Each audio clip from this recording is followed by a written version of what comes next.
Si tu viens d'arriver en France, en Europe et que tu galères à trouver un job étudiant, cette vidéo te concerne. Lorsque tu viens d'arriver en Europe et que tu es à la recherche d'un job étudiant, d'une alternance, d'un CDI, peu importe, et que tu galères à trouver cela, il faut savoir que chaque pays a ses règles. Chaque pays a ses règles que tu devrais respecter en fait pour pouvoir t'intégrer, pour pouvoir trouver un emploi, pour pouvoir t'intégrer dans le monde professionnel. Il y a des règles que tu dois respecter. Sinon, tu ne pourras pas, ça ne pourra pas se faire. Donc, tu dois comprendre que dans chaque pays, tu dois respecter par exemple, la France mise plus sur le côté de la forme que du fond.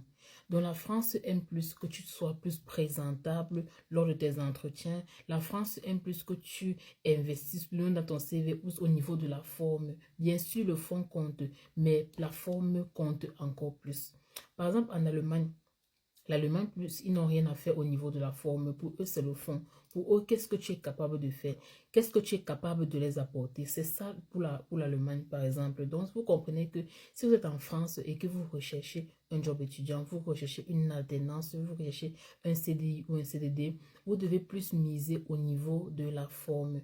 Donc, lorsque vous allez en entretien d'embauche, déjà même lorsque vous postulez dans votre CV, mais lorsque vous montez votre CV, vous devez vous assurer de mettre des expériences. Oui, oui. Parce que nombre d'entre vous, vous quittez votre territoire sans avoir eu des expériences au préalable. Lorsque vous n'avez pas d'expérience, vous pensez que en mettant sur votre CV juste peut-être une petite expérience que vous avez eue et vous vous dites que lorsque vous serez en entretien, vous allez vanter vos expériences et tout cela va suffire. Non, non, non, cela ne suffit pas, pas du tout. Ce n'est pas tout. Vous êtes en entreprise, vous postulez pour un poste et tout. Vous devez mettre des expériences, même si vous inventez. Je dis et je pèse mes mots, même si les expériences que vous mettez dans votre CV, vous avez inventé, vous devez le faire. Vous devez inventer et bûcher ces expériences-là pour pouvoir mieux expliquer lors de l'entretien. Parce que vous devez mettre quelque chose dans votre CV. On vous appelle parce que vous avez de l'expérience sur votre CV. Donc, laissez ceux qui vous disent que non, il faut venir tel que tu es, il faut dire tes réalités, dire que tu n'as pas pu trouver l'emploi, tu n'as pas pu t'intégrer, tu n'as pas pu t'intégrer dans ton pays, c'est pour ça que tu arrives là, tu n'as pas d'expérience. Non, non, non, non, non. Mais une expérience ou deux, c'est très important, c'est pour ça qu'on t'appelle. Maintenant, lorsqu'on t'appelle, c'est à toi maintenant de te vanter, c'est à toi maintenant de donner tes atouts, c'est à toi maintenant de parler de telle sorte que le recruteur soit captivé par toi, par ta personne en fait. C'est ça qui va faire que le recruteur va être marqué par toi. Donc, ce qui fait que tu dois être naturel, tu dois être toi, ne t'invente pas une vie. Et maintenant, comme j'ai dit, en France, lorsque tu viens à l'entretien, tu dois être bien habillé, tu dois être présentable. Rassure-toi d'avoir une belle montre à ta main. C'est très important. Ça a l'air de rien, mais c'est très important. Une belle montre, ça prouve que vous êtes une personne, que vous savez ce que vous voulez parce que vous jouez sur le temps.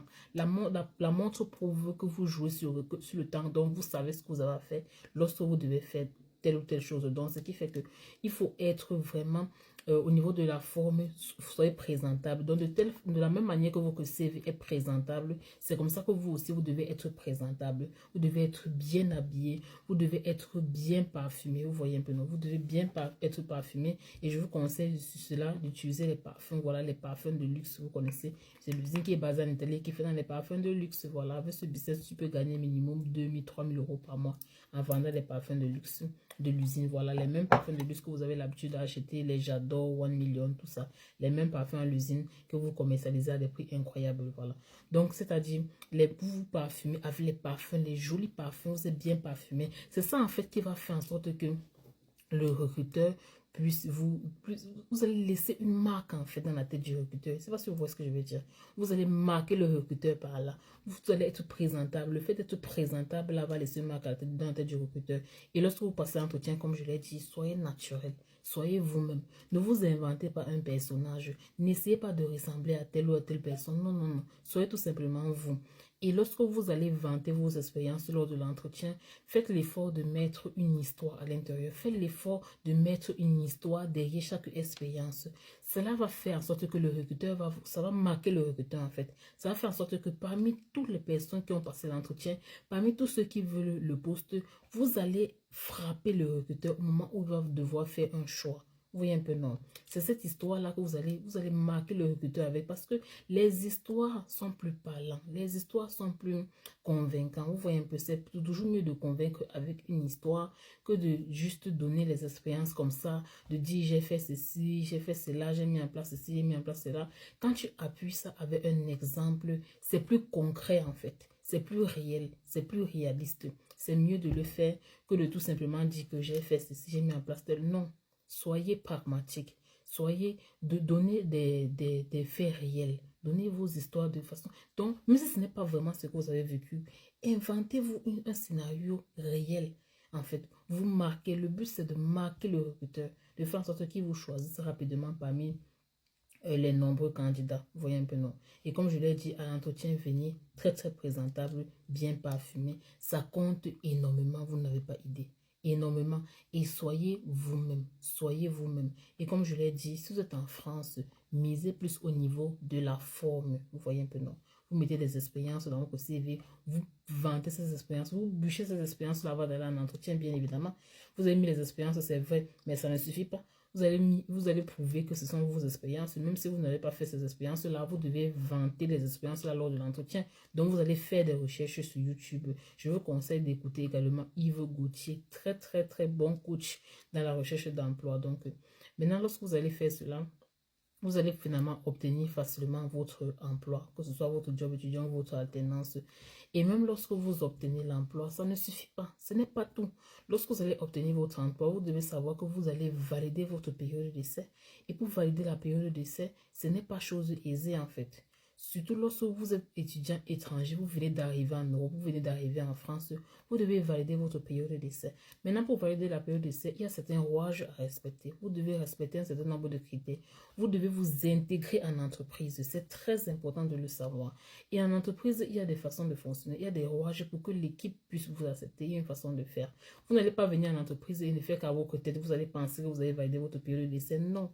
C'est pour ça que j'ai dit qu'une fois qu'on signe le contrat, ce n'est pas suffisant. Ce n'est pas parce que tu as signé le contrat que c'est bon que l'entreprise va te prendre. Non, pas forcément. Tu peux signer le contrat, mais l'entreprise ne te garantit à rien ta place. Ta place n'est en rien garantie, même si tu as signé le contrat. C'est pour ça que lorsque tu signes le contrat, ne reste pas les bras croisés, non. Et surtout, si tu n'as pas d'expérience professionnelle, lorsque tu signes un contrat, fais très attention lors de ta période d'essai. Fais très attention. C'est dans ce moment-là que tout se joue, en fait. Dis-toi que de base, tout s'apprend. Même si tu n'as pas d'expérience professionnelle au début, tout s'apprend. Lorsque tu seras dans l'entreprise, tu auras largement le temps d'apprendre. Dis-toi qu'au début, il y a d'abord la période d'apprentissage. On te montre, on te forme. Durant cette période-là, bien évidemment, tu dois être très, très attentif. Tu dois être très, très attentif, autant pour moi, parce que c'est là où tout se joue, en fait. C'est là où tout se joue. Tu dois montrer que tu veux réellement du poste. Lorsque tu apprends quelque chose en entreprise, tu dois rentrer. Tu ne dois pas dormir. Lorsque tu rentres, tu ne dors pas. Non, non, non. Tu n'as pas d'expérience professionnelle, donc tu n'as pas le droit de dormir. Non. Lorsque tu rentres, tu dois travailler encore sur toi. Tu dois travailler encore à la maison. Tu dois bûcher encore ce que tu as fait. Tu dois mieux comprendre ce que tu as fait. Ça, c'est pour que le recruteur ou bien ton responsable ne se rend pas compte que tu n'avais pas d'expérience professionnelle. Donc, c'est très important. Donc, lorsque tu finis à l'entreprise, tu rentres, tu apprends, tu bûches encore ce que tu as fait. Tu te mets au pas, comme on dit. Cela va faire en sorte que tu vas mieux mémoriser les choses. Ça va moins se voir. Ça va pas trop se voir que tu n'as pas d'expérience professionnelle. Une fois que tu fais ça, tu dois appuyer avec ton comportement. Tu dois bien te comporter. Tu dois te comporter de façon professionnelle. Dans la prochaine vidéo, je vais t'expliquer comment tu dois valider ta période d'essai. Je vais te raconter aussi dans une autre vidéo mon expérience, comment j'ai fait pour obtenir mon premier boulot. C'est vrai que ça n'a pas été facile. C'était un parcours de combattant parce qu'il faut noter que pour s'intégrer en Europe et en France en particulier, lorsqu'on vient d'arriver, c'est très compliqué. Surtout lorsqu'on n'a pas quelqu'un dans une entreprise qui connaît quelqu'un, c'est compliqué. Tu dois jouer certaines cartes en fait. Tu dois montrer que tu es une personne motivée. Tu dois sortir de ta zone de confort. Tu dois être à la limite audacieux pour pouvoir t'intégrer dans une entreprise. Donc, dans la prochaine vidéo, je vais t'expliquer, te montrer comment tu vas facilement valider ta période d'essai Et également, je vais te raconter mon histoire, comment j'ai fait pour trouver mon job étudiant, comment j'ai fait pour trouver mon alternance. Cette histoire va forcément va te motiver, bien évidemment, pour que tu puisses savoir où piocher, savoir sur quoi t'appuyer pour pouvoir rapidement trouver ton alternance ou ton job étudiant.